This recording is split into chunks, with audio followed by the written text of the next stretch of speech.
This is the Elwin channel, where you get a closer look at our different philosophies regarding life and design. Dawn will come even if the rooster is strangled. Ancient Korean proverb. Today's first interesting fact.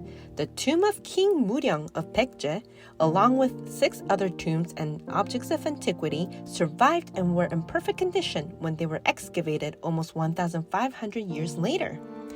Interesting fact number 2. Prior to Buddhism's remarkable influence on the Baekje kingdom, it was common belief that the king was literally the son of God. Fun fact number 3.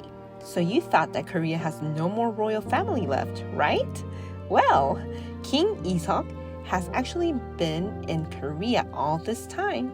The ironic twist in this Disney-like story is that his successor, Crown Prince Andrew Lee, lives in Las Vegas, and he didn't even know he was a so-called heir. You see, South Korea's royal family is only by name and paper now since the end of this tradition. And this is our second installment on the topic of ancient Korea. Last week, we briefly covered the history of the Three Kingdom period, particularly Goguryeo, and what little is known about their style of the arts. In today's video, we're highlighting the Baekje Kingdom, which took place circa 18 BC to 660 Common Era. Contrary to what most of us would assume at first glance, the name Baekje is quite straightforward actually. It literally means 100 counties because Baek means 100.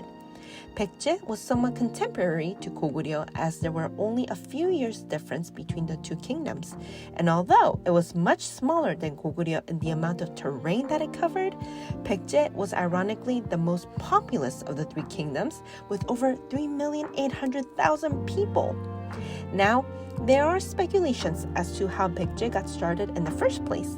The most popular and often told story is that Goguryeo's creator, known as Jumong, along with his second wife Sosano, had 2 sons, Onjo and Biryu.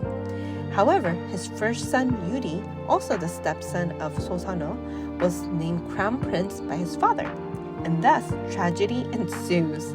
His wife Sosano, indignant at the fact that her own 2 sons didn't stand a chance at becoming heirs to the throne, took them both to the south, where Onjo settled in a better land, and Biryu, much to his dismay, settled in territory with undesirable conditions.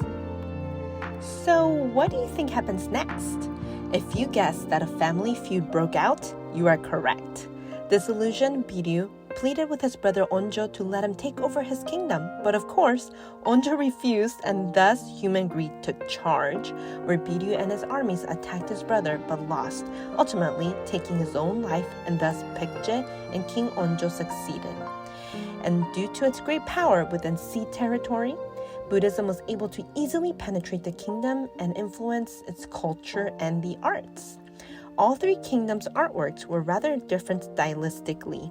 While Goguryeo is considered very rigid in its form, Baekje is known to be on the more benevolent, cheerful, and more relatable side with its realistic-looking sculptures and paintings.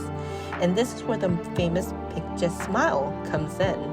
Almost all of Baekje's bas-relief artworks, paintings, and sculptures feature the subject smiling in that blissful yet mysterious, tranquil yet satisfied, benevolent yet pensive state that you might have seen in a lot of famous Buddha statues.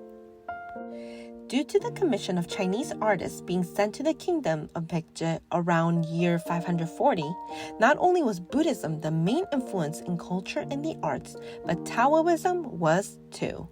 Upon the death of the 25th king of Baekje, King Muryong, sometime between the years 500 to 523, his burial ground and tomb became iconic as it was built upon Chinese brick tombs.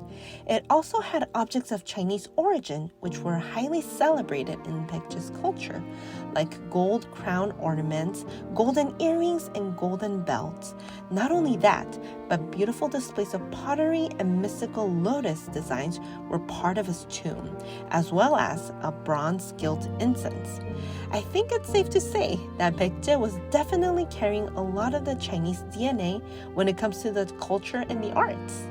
We hope you got a greater glimpse into the history of Korea. Make sure to hit like and subscribe so we can keep creating more content.